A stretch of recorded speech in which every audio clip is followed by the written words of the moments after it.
Hey everybody, this is Perch, and we talk about marketing terms from time to time.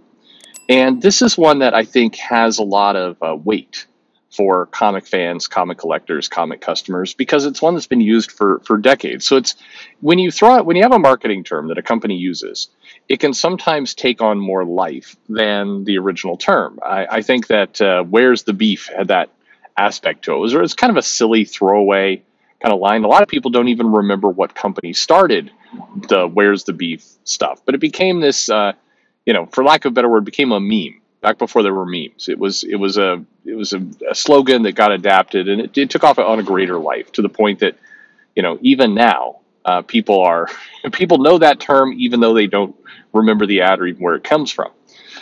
So this question kind of fits into that realm, and it's basically a mail, and it goes like this: What does fan favorite even mean? It says, "Hey Perch, I'm increasingly hearing the term fan favorite applied to new and still fairly unknown heroes, still too new and obscure to have a following outside of a few thousand readers. Examples of such characters include characters like Naomi, Riri Williams, Kamala Khan, America Chavez, none of whom would sound familiar to anyone on the street. I suspect the reason behind this is an attempt to market the characters to the mainstream and get a buzz going, especially since these would be considered diverse characters. And it's no surprise that this term is almost always used in articles promoting some new project featuring them, typically games and on the screen, more than comics. But at the same time, it seems annoying to use a specific term because it implies popularity that doesn't translate into real fanfare. I can remember back when fan favorite means people like Judge Dredd and Anderson, Gambit, Hawkgirl, Jon Stewart, where you could actually see that the characters were beloved by fans, and a surefire way to get the fans talking would be to somehow get these characters into a story. I'm not sure Hawkgirl fits that, but I'm going with you. I don't see that with Naomi, Chavez, Khan, or Williams. People rolled their eyes when Khan was made the lead in an Avengers game, and I remember even hardcore DC fans groaning at the idea of a Naomi-centric Superman and then Justice League story by Bendis. Is the term fan favorite being abused? The short answer is yeah, or I don't know if abused is the word I'd use, but it's a cheap marketing term in how it's being used today. Now, obviously, things like Naomi and America Chavez, calling them fan favorite is not accurate in the sense of, that's the funny thing about fan favorite. This character is a fan favorite. Well, you didn't say fan's favorite. You said fan favorite. So maybe you just meant one. So this character is a fan favorite. There's one fan out there, and America Chavez is that fan's favorite character. And so therefore, this is a fan favorite character.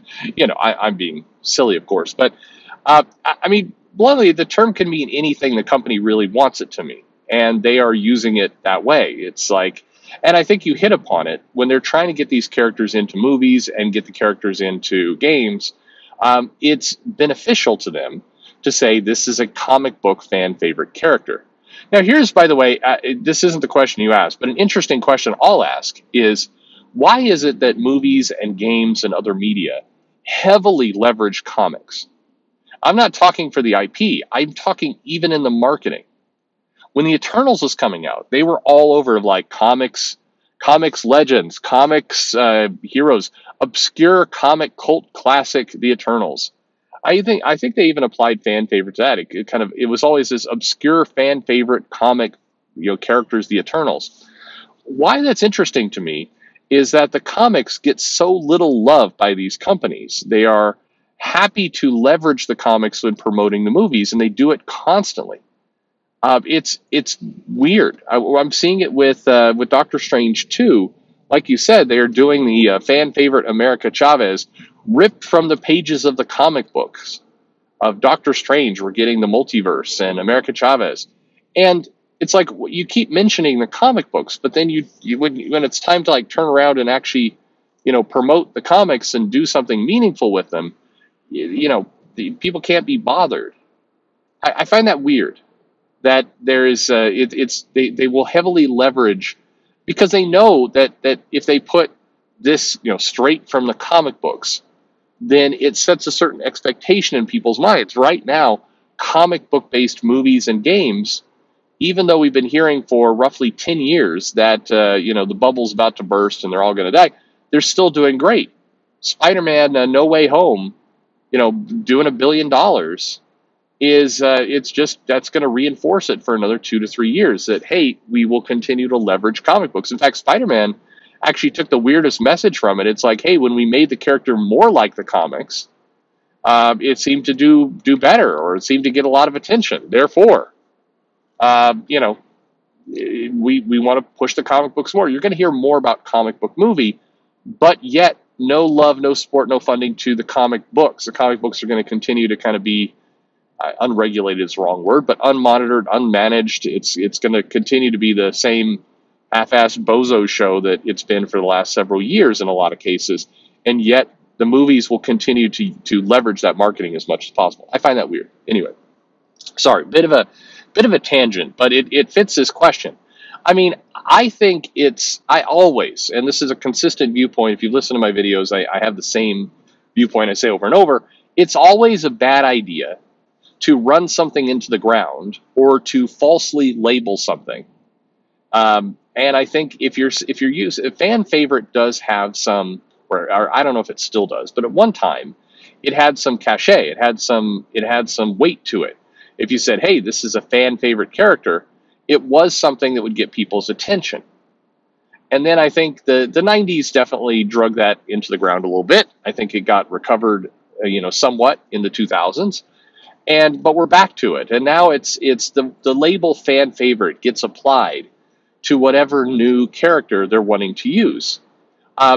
They did it for some of the, it was like Snowblind, some of the new Asian heroes that I think Greg Pak was the one. I may be wildly mistaken. Maybe it was Jim Zub. No, it was Greg Pak who had created some of these new Asian-based Marvel heroes. And Marvel was quick to label them as, fan favorite Agent of Atlas characters. It's like, no, that's not a fan favorite. That's not a diss. It's not saying the characters suck. It's not saying that they're not worth marketing or not worth promoting. It's just when you slap that label on characters that clearly are not there yet, then it devalues the term. And then, you do lose people's attention, and then people stop believing. The whole point of using the word is to tell the audience, to tell the customer, hey, pay attention. This is a more popular character. This story has more weight to it, more meaning. This is something you want to pay attention to because there is a really popular character appearing here. But if you say, hey, there's a really popular character appearing here, yeah, it's that it's that doctor character from the Immortal Hulk, the trans character that Al Ewing introduced. That character's super popular, fan favorite. It's like you're setting that character up for failure because the character has no following. It has no base. No, it doesn't have anything to do with the trans part. But to your point, the person writing this question, it's being applied in many cases to Marvel and DC's attempts at diversity.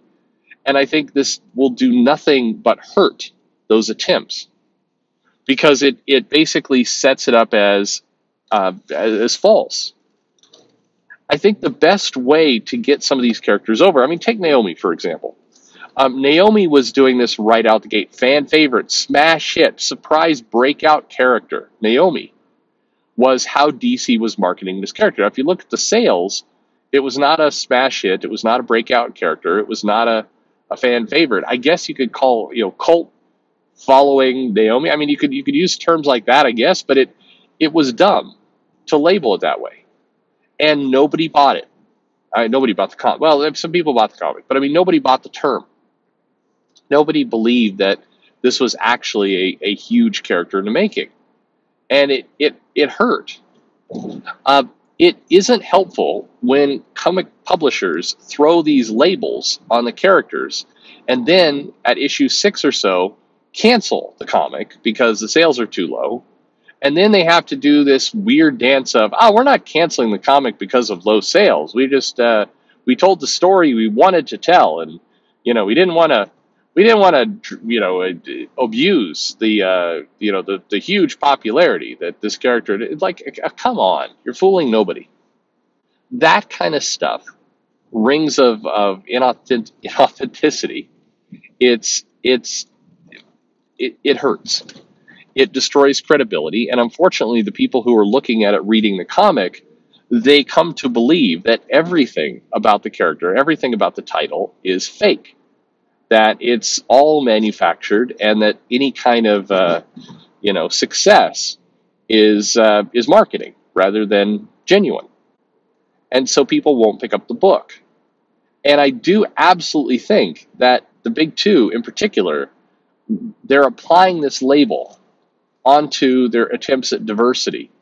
And it is hurting that, though it's basically adding more weight for those titles to carry. I think right now it's tough if you're introducing kind of new diverse characters into the company. You have a couple things working against you. No, not racism. The things you have working against you is that these are brand new characters that nobody's ever heard of before. They're frequently written outside of the superhero genre. Your core audience is there for superheroes. And a lot of the diverse characters that come out are not written as superheroes. They're written as, having dinner or romance, or written as other genres. And the fact that they're written as other genres means that they've got to attract an audience that they're not currently selling to. So you've got a brand new character nobody's ever heard of. That's strike one. You're going for a different genre that you're not currently selling into. That's strike two. That means you got to go take extra effort to find that new audience. And on top of that, there's a just general backlash against a lot of these attempts because the fans, the customers, feel like you're pushing this stuff on them as opposed to just letting the comic go out into the market and it get picked up naturally. They feel like you're pushing it on them because you're using terms like fan favorite, smash hit, you have to get this, and they're inserting these characters into way too much too fast. I'll conclude with this because it really does look at your point. If you look at Miles Morales and you look at Kamala Khan, Ms. Marvel, both comics got off to a good start. The sales proved this. The reader reaction proved this. They weren't like 100,000 copy sellers, but they were in their own title. They generally kind of had their own adventures. Ms. Marvel did a very good job of being kind of, it told the story it was trying to tell well, meaning it was trying to appeal to a certain audience, kind of this early Spider-Man-esque, discovering your powers, awkward teen drama kind of stuff, very kind of light storytelling. And it told that story effectively. It worked. Miles Morales was trying to do a superhero book. It told a superhero story. If you actually look at the early issues of Miles Morales Spider-Man, you'll notice that it had more of a superhero flavor to it than a lot of the current books do. It was definitely more action-based. It was also, person discovering their powers. Those kinds of stories are generally very accessible to a wide audience of people. Those two efforts did better than things like The Wasp, Naomi, America Chavez, a lot of these other books that went for a lot of different things out the gate and never found that audience. Then both Miss Marvel and Miles Morales, both books, took a left turn. Miss Marvel did when they tied her into Civil War II and just derailed the whole book and then relaunched it. And Miles Morales started getting more into, it seemed like the book was ashamed of the fact, or constantly trying to prove to everyone that, no, this is a legitimate Spider-Man. It seemed like it got very defensive about something it didn't need to get defensive about. And both titles suffered as a result. But if you look at those efforts, you did not see Miss Marvel in that first year putting out hype like smash hit, bestseller, a fan favorite. You didn't see any of that crap. You did see third-party news sites like Bleeding Cool and Mary Sue and other things. They started labeling it that way. They started labeling it as like the best comic in the history of the world. And then this lie came out that, that comic was selling, hundreds of thousands of copies digitally, which it wasn't. That kind of stuff, all that overhype, just drug it down. And that's what this stuff does. I wish they would reserve fan favorite for when it actually is a fan favorite. Just use it a lot more sparingly. You don't need to constantly hype up the it's not doing you any favors, particularly when it's not true. So, it just seems like one more way that these characters get sabotaged, not by white supremacists, but by the publishers themselves. And that is a shame if the goal truly is to get new characters, and I think it's healthy and good for there to be new characters, new IP, new things to read. I think that's all great. But a lot of these efforts are they take victory and they immediately throw it away. Anyway, my thoughts. Let me know yours. Great question. Marketing terms are always funny when you really analyze them. But let me know your thoughts in the comments below, and thanks for listening.